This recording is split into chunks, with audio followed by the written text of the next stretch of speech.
How can we reinvigorate the Counter Reformation to turn back the tide against Protestantism and start rebuilding the Catholic world?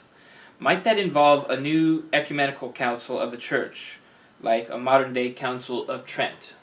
Well, it might, but whether or not it does is not up to us. If you want a new Counter Reformation, if you want to reinvigorate the Church against her enemies, you have to start with you. If every one of us were the kind of Catholic we think everyone else should be, if every household over which we have any control were run as a Catholic household, if we use whatever money and whatever position we have for the faith, if we tried to associate with others in our local place to advance the faith, that's the key. Because we have no control over, now, we have no control over the hierarchy, but if you see a good young priest, a good young seminarian, help him, back him up, because there's a good possibility that one day he might be a bishop in such a council. But we don't, you see. We look at the existing situation, and we often use it just as an excuse to complain. And I complain as much as anybody. Yeah. But we need to do more than that.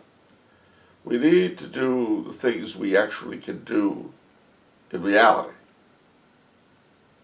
So, for instance, how many of us who live in dioceses with seminaries make any attempt to get to know the seminary and the seminarians? Very little. How many of us support the work of Catholic Ventures in our own neighborhoods? And not just pro-life, but certainly pro-life.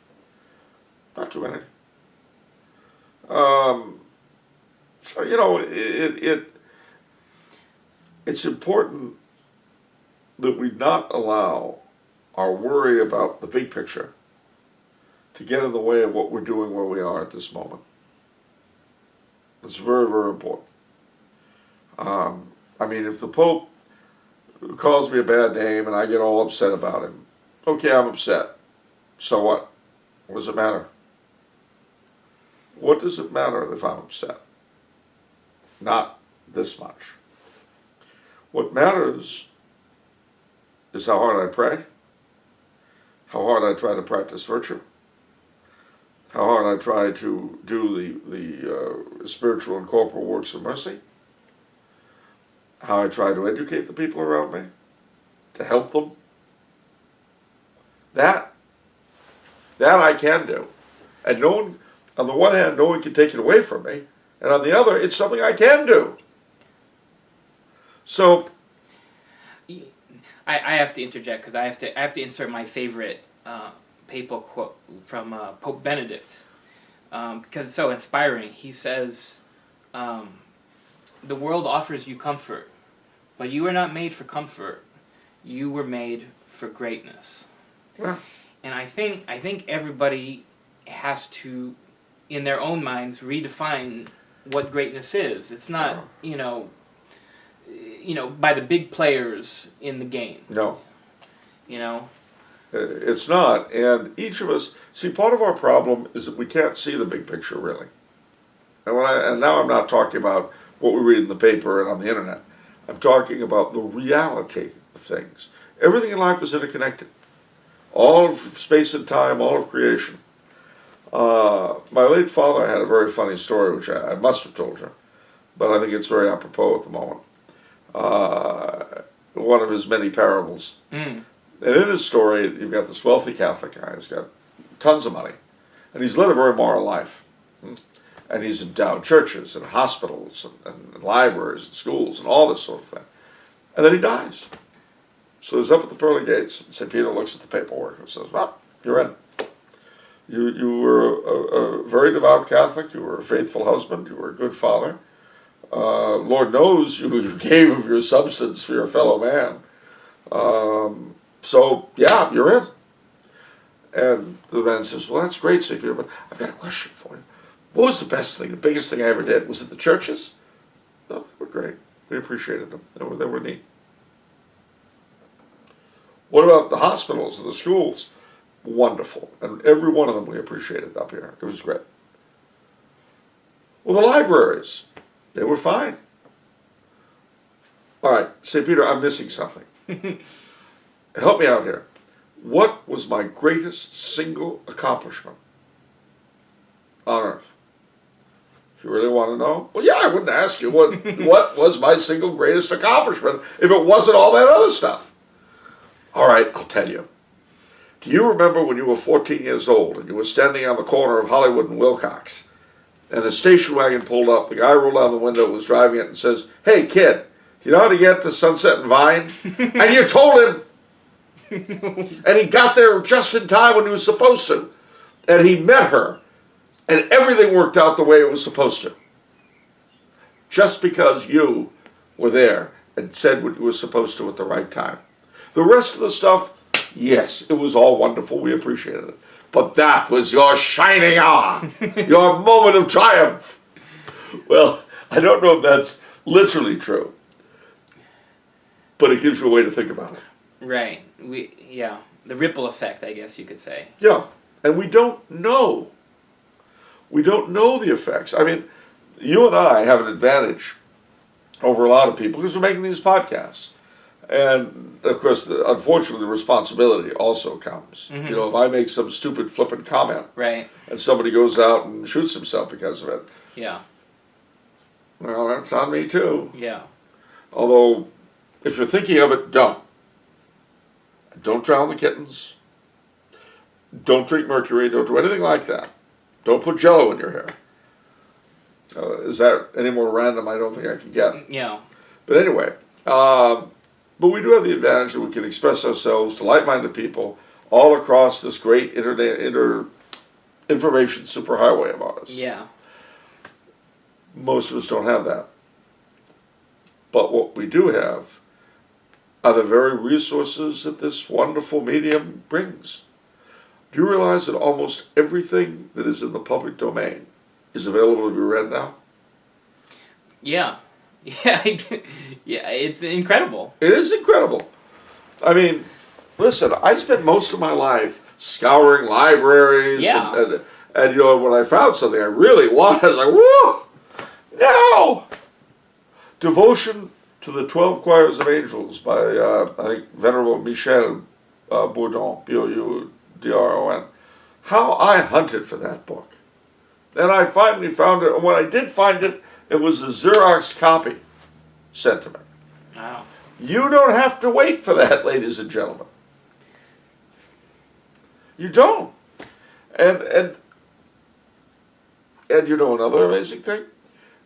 You can find out stuff, that seemingly small stuff, that you couldn't have done otherwise. I'll give you an example. You've heard of Dorothy Day, the Catholic worker, yeah? Yeah. All right. Well, her ideological guide was a gentleman called Peter Morin. Now, Peter Morin was very much a disciple of Chesterton and Belloc and all those kinds of guys. Really great fellow. But here's the factoid I learned, that I could only learn through the internet. Some of you may be aware, especially the older folks among you, of a series of little booklets put out by the Confraternity of the Precious Blood. Yeah. One of these was the Little Novena Manual. It's a little small thing, red. Mm-hmm. It's the only one of their books that's red. And I was researching for my Grail book, I was researching the Precious Blood and Dorothy Day and all that. What comes up? But an article by her in the Catholic Worker, and all her articles are online now. Wow. Yeah, see, this is what I'm saying. That's unbelievable. Every time you turn around, there's something new. And she mentions that Peter's prayer book was a little red manual from the Monastery of the Precious Blood over in Brooklyn. So he gave her That little his prayer book was the Novena Manual. I've known that thing my entire life. Wow. And I mean, this seems a small thing, especially if you don't know any of the people involved or any of the things involved. You know, I understand. But for me, this was huge. Yeah. I mean, this is a prayer book I've grown up with. I just got a new copy of it. Sent me from 10 books and publishers who have now taken over the publication of the Confraternity of the Precious Bloods books. Oh, was that a plug? Anyway, but it's always one of my favorite prayer books. Yeah. Both the prayers, the artwork, and all. But to find out that was Peter Moran's prayer book, it's weird. Yeah. But that's the sort of thing. The little factoid that illustrates a whole bunch of stuff is what the internet is good for. Ladies and gentlemen, if you have access to the internet, you have no reason, no excuse to remain ignorant anymore. Absolutely. You have like-minded people that you can communicate with around the world. Again, don't let that communication take the place of living in real life. But there is strength in numbers. I mean, when I was in high school, a young Catholic monarchist, I was the only one I knew. Now, golly, I hear from tons of them. And I'm all for it, by the way, ladies and gentlemen, in case you think I'm complaining about hearing from them. I'm not. Although, because it's all the world, you'll get messages suddenly from people in Tanzania and India and all that, wanting to talk about stuff. And I don't mind doing it. Let me make that clear, but it just, for somebody who was raised in the 60s, this brave new world in which we live takes a lot of getting used to, let me tell you. I mean, when I was a kid, having a pen pal overseas and getting a letter from a foreigner every 2 weeks was a big deal. Now, dear Mr. Coulombe, this is Hari Singh in Bangalore, India. Yeah. Not a real person, by the way. Read your article online. Hope you are enjoying your day. Okay. It's the world we live in. Yeah. And the effect that this will have on us, we have yet, and I certainly have no prediction, we have yet to understand. In some ways, the world seems to be dividing not along national, but along access or no access to the internet. Interesting. I mean, I can remember 10 years ago, 15 years ago, not paying attention to arguments on the net because, of course, they weren't real. Yeah. Now they have acquired a much greater reality than they did.